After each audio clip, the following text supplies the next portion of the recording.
Thank you for having us. It's easier than you'd think for restaurants to nourish and nurture healthy, long-lived communities. Sadly, it's even easier for them to do the exact opposite.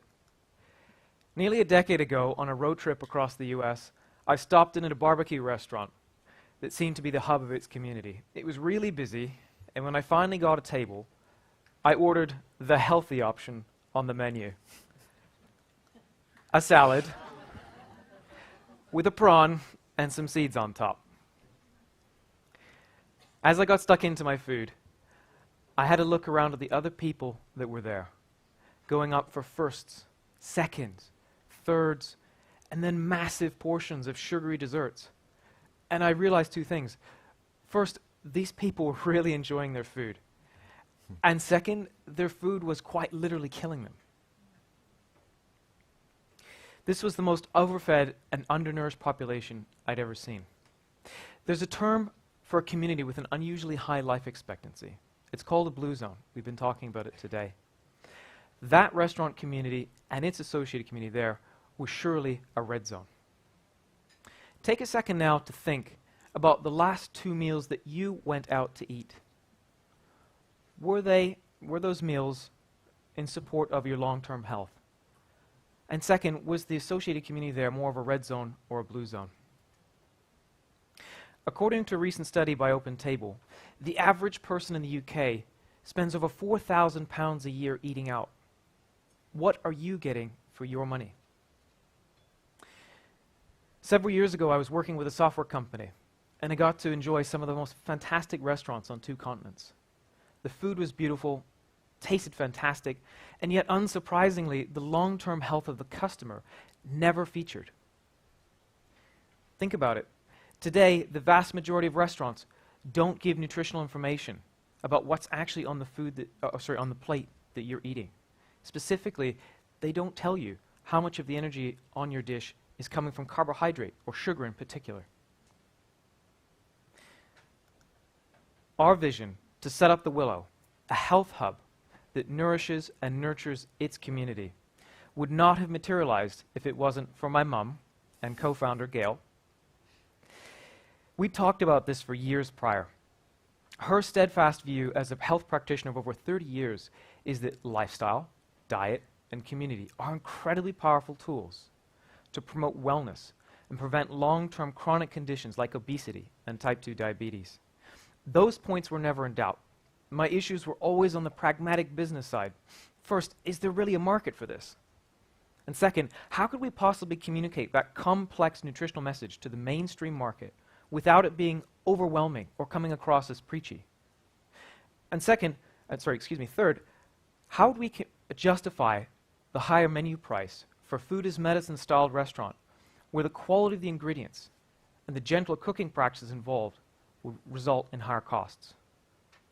Dan Buettner, the author of the books about the Blue Zone studies, commented the fastest way to turn someone off a dish on the menu is to call it the healthy option. And similarly, a Stanford University study found that giving a healthy dish a sexy or seductive name increased the purchase of that dish by over 25% over a basic factual label. Conversely and ironically, giving the same dish a health restrictive name, like sugar-free, reduced the consumption and the purchase of that dish. Restaurants that want to nourish and nurture their communities need to revolutionize the perception that healthy food is just a bland salad. It doesn't have to be.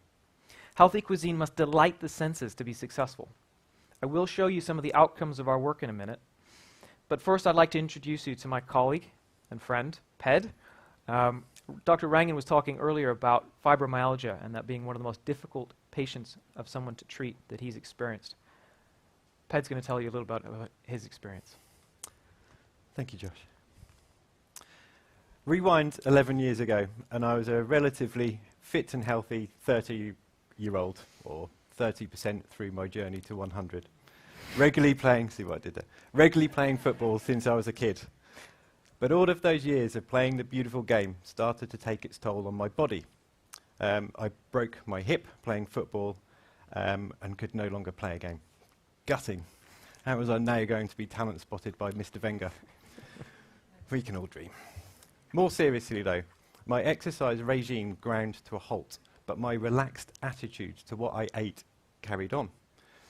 Meanwhile, life continued and intensified, working long hours in stressful environments combined with the sleepless nights of a newborn started to take its toll on my health.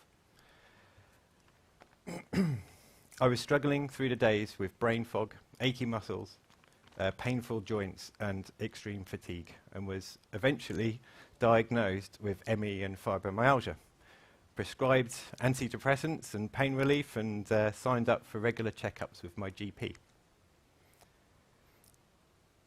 It can be helpful to have a name for symptoms, but these particular ones, ME and fibro, have such a diverse range of sufferers, it's difficult to know where you fit in and how you can help yourself. There are support groups out there though. A diagnosis might sound good, but neither my GP or the hospital consultants went further to address the root cause of my problem. Something the likes of Mr. Chatterjee and Rupi are leading the way in the UK in changing our health system. Thank you. With the benefit of hindsight, some of the advice I was given was actually damaging to my health. Limit exercise to a gentle swim once a fortnight. I lived in fear. I survived on quick fix energy supplies through simple carbs and sugars, piling on the weight and crawling through life. I fought hard to stop my career progress from slipping, and hid my illness from my employers, which isn't easy in the media world, because those journalists can sniff a story a mile away. I was struggling to be the husband and the dad that I wanted to be. 7 years in this cycle, and then I chose a way out. I took the role as art director of Men's Fitness magazine, in part to see if there's anything that I could do and learn to help myself. Sure enough, a few months in, and I agreed to take on a 10-week body transformation. I expressed my concerns over my health issues. So with this in mind, my editor, Nick, paired me with the most incredible trainer, Sean Lerwill, a former Royal Marine and fitness and nutrition author. I'd never picked up a dumbbell in my life. And weighing in at 93 kilos, yes, we've got the dreaded before and after shot, my body through the process it was about to take on. I'd never heard of phytonutrients or the benefits of protein on muscle recovery or the pro-inflammatory effect from refined grains and sugars. Pretty useful information with someone with ME, I would say. Until this point, I'd typically suffered 4 to 5 bad days a week. But within days of starting this plan, my symptoms had lifted entirely. Over the whole 10 weeks, I didn't have a single bad day. In fact, I felt fantastic. Not in that picture. I'd survived being trained by Sean 5 times a week, and I'd dropped 6 kilos of body fat, added a few kilos of muscle mass, but most crucially, I'd halved my visceral fats. I'm going to keep that one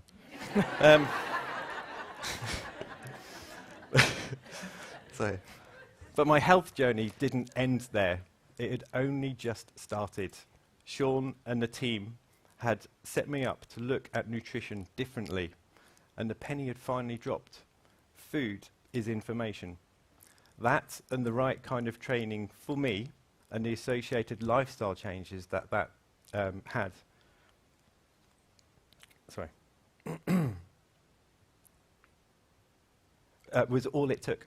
No need for pharmaceuticals, just an holistic approach to treating me as an individual. For the first time in my life, I had been empowered to take control of my own health. I was fortunate to have this opportunity present itself. Having this access to resources and knowledge and support just is not the norm. Fast forward to now though, and at the Willow, we strive to create that same support network for our community, and not just through food. Our on-site CrocFit fitness and fat loss community that combines high-intensity training with nutritional guidance has seen some incredible results. Take our friend Carl.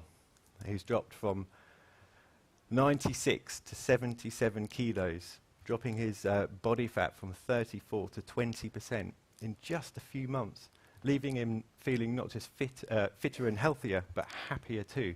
And most crucially, he's dramatically reduced his risk of future illness. Our healthy cooking workshops for both adults and children, because they are the ones laying the foundations for their future health, are sparking a revival in our community, with parents and their kids creating delicious, healthy and nutritious dishes together. Yoga classes, practitioner meetups for our on-site clinic. Come on. Irrefutable Health, where we live stream James Maskell's functional forum. Our running club, patient-focused support groups. We are creating our very own mini blue zone for our community and empowering them to take control of their health. And to steal the words of one of James's recent talks in Guernsey, community, not medicine, creates health. Thank you. Thanks, Ped. Cheers, buddy. We're almost there. Restaurants can nourish and nurture community that's long-lived and healthy. As Ped has already alluded to, we've answered those three pragmatic questions that I raised earlier. In terms of market demand, the London-based healthy eating scene is growing. We're not alone. There are dozens of other restaurants that include health as a significant component of their offering. And with more trial and error than I'd really care to admit, we've come to find conclusions and answers about the issues around complexity and messaging. Simply put, don't go overboard on messaging on the health side. It's the indulgent, sensual, beautiful, delicious eating experience that brings people in. The underlying attention to detail that makes that whole menu healthy is what builds incredible customer loyalty and appreciation. Price becomes far less important. Adding the dimension of health doesn't handcuff us to just eating a salad. It can actually set us free to experiment with new fusions of cuisine. With health as the connecting thread, we can weave together inspiration from Japanese, Peruvian, Mediterranean, French, and yes, even American cuisine. We can create real food, delicious food, that uses reliable, evidence-based third-party sources, like the Alliance for Natural Health, for nutritional guidelines and principles. Without compromising on taste, we can create food that is micro and macronutrient balanced and lower on the glycemic index. So the energy, the glucose in the dish is released more slowly, so that people feel full and satiated and happy for longer. Sadly, the TED format doesn't allow us to delight your sense of smell or taste here or at home, but if it did, you could enjoy healthy dishes like a hearty and fresh Cobb salad,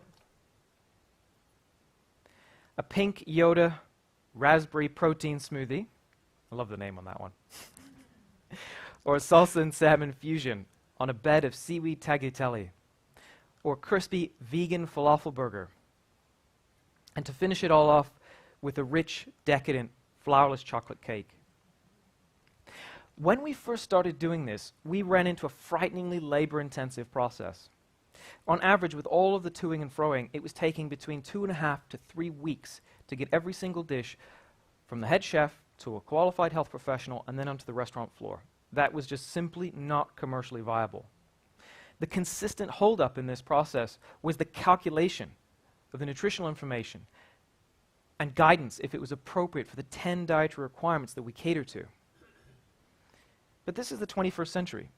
We automated this repetitive process with a health calculator app that we built. This same process now takes as little as 5 minutes. To put that in perspective, your chef can visit a farmer's market in the morning, find the freshest, locally grown ingredients in a quality soil, wherever Mike went, and have a healthy dish on your plate in time for dinner. This is repeatable here in Guernsey or anywhere around the world. This leads us to the logical question, why aren't restaurants doing this already today? I think there are 3 reasons. The first is demand. Restaurants are incredibly responsive to customer requests. You deserve something as wholesome or better than what you would make at home. Simply ask for it. Second, businesses exist to make profit. Restaurants will use the cheapest ingredients they can and still attract customers. It's a fact. If your fish, your farm fish, is being fed on the waste from battery hens, if your meat is full of antibiotics, stress hormones, or growth hormones, or if your vegetables have never actually even touched the soil or are laden with pesticides, you are the one who bears the long-term consequences. Third, businesses will apply the minimum effort they can for the maximum gain. There is a perception that health is hard, and in fairness, with our initial experience, that is accurate, but as I mentioned earlier, significant parts of this process can be automated. We're happy to help coach and teach other restaurants how to do the same. If there are restaurants here in Guernsey or around the world that would like to learn more, very happy to help with them. We're saying to the people here in Guernsey and around the world, you deserve better. You are the customer. As we leave the stage, I'm going to leave you with a day in the life of a place that nourishes and nurtures a healthy community. I very much look forward to hearing about your ideas and seeing your vision materialize. Thank you very much.